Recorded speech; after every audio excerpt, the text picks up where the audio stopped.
এই সংস্থা র্যাব তারা তো আসলে আমি মনে করি যে তারা তদন্ত করেনি, বরং র্যাবকে হয়তো দেওয়া হয়েছিল এই মামলাটা ধামাচাপা দেওয়ার জন্য। তৎকালীন সরকারের গাফিলতি বা তাদের এটাতে সংশ্লিষ্টতার কারণেই হয়তো বা এতদিন সময় লেগেছে।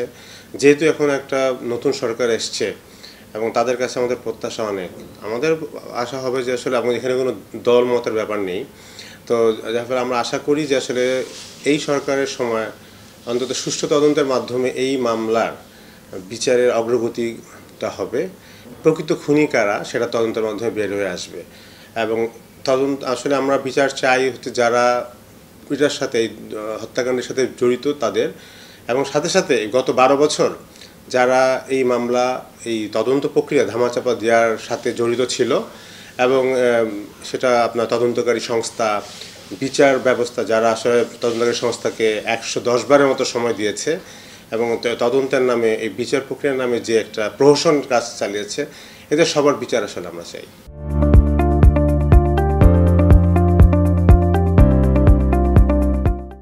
সংস্থা র্যাব তারা তো আসলে আমি মনে করি যে তারা তদন্ত করেনি, বরং র্যাবকে হয়তো দেওয়া হয়েছিল এই মামলাটা ধামাচাপা দেওয়ার জন্য।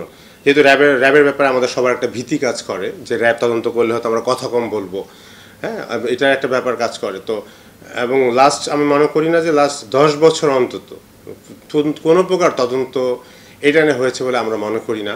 প্রথম 1-2 বছর হয়তো বা মিডিয়ার সামনে কথা বলার দরকার, একটা আলোচিত ব্যাপার, এটার জন্য হয়তো বা তদন্তকারী যারা ছিলেন কর্মকর্তা তারা কথা বলেছেন বা একটু নাড়াচাড়া করেছেন, কিন্তু এরপরে কিন্তু তদন্তকারী কর্মকর্তা যারা এসছেন তারা কেউ হয়তো এটা সম্বন্ধে খুব ভালো মতন জানে বলে আমরা মনে করি না।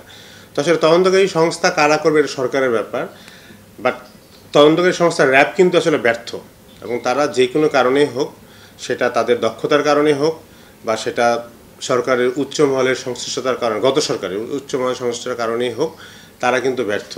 সো তাদের ব্যর্থতার দায়ভার তাদেরকে গ্রহণ করতে হবে, এবং সরকার আসলে যদি মনে করে যে তারা পারবে তাহলে তাদের কাছে রাখবে, যদি মনে করে তারা পারবে না তাহলে আমি মনে করি এমন কোনো সংস্থাকে দেওয়া উচিত যারা আসলে প্রকৃত তদন্ত করতে পারে, প্রকৃত তদন্ত প্রক্রিয়া সম্বন্ধে যারা আসলে দক্ষ, এরকম কোনো সংস্থাকে দেওয়া উচিত বলে আমরা মনে করি।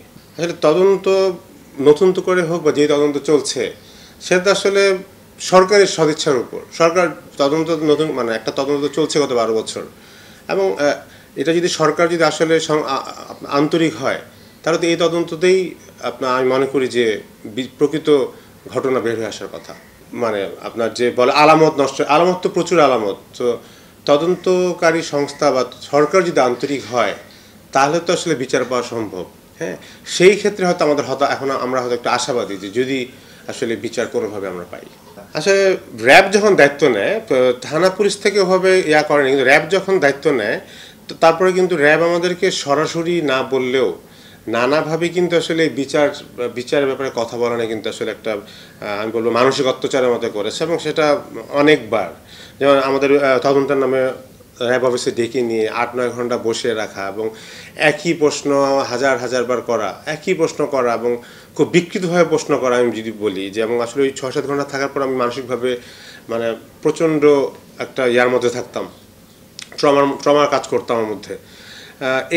এবং ধরেন কোনো কিছু বললে হয়তো সাথে সাথে হয়তো র্যাবের যে তখনকার ডিরেক্টর ছিল কমান্ডার সোহেল, তার একটা ফোন আসা, এই জিনিসগুলো কিন্তু আসলে আমি বলবো পরোক্ষভাবে বিচার নিয়ে কথা না বলা, বিচার নিয়ে হতাশা প্রকাশ না করা, এবং র্যাব যে পারছে না, র্যাব যে তখন করছে না, এই ব্যাপারগুলো কিন্তু একটা চাপ সৃষ্টি করা। প্লাস এই যে মেঘের যখন মুসলমানি করার কথা আসে, মেঘের মানসিক আপনার চিকিৎসার ব্যাপারগুলো আসে, এগুলো র্যাব নিজে কন্ট্রোল করতে চাইতো, এবং এগুলোর ব্যাপারে কিন্তু আমাদেরকে, যেটা তদন্তকারী সংস্থার কাজ ছিল না, তারা কিন্তু এসব বিষয়ে আমাদেরকে অনেক প্রেশারাইজ করেছেন, এবং তারা বলছে এগুলো দায়িত্ব না আমরাই করবো, এগুলো আপনারা করবেন না, এবং এই ব্যাপারগুলো পারিবারিক অনেক ব্যাপারে তাদের ইন্টারফেয়ার করার ব্যাপারগুলো ছিল।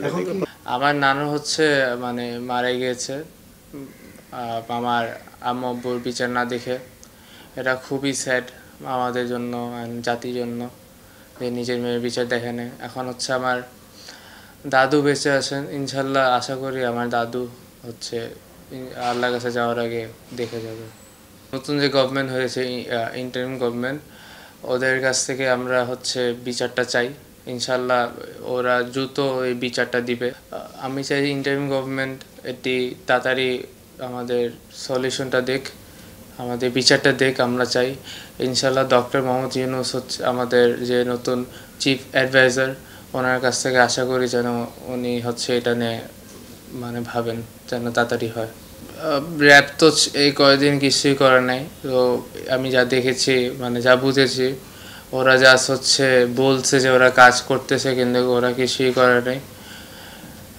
তারপর হচ্ছে আগের গভর্নমেন্টের বেলা কিছুই ছিল না, এখন নিউ গভর্নমেন্ট আসছে, ইনশাল্লাহ ওরা কিছু একটা করবে। আর আশা করি এবার র্যাব একটু সিরিয়াস হবে, এটা নিয়ে একটু দ্রুত কাজ করবে।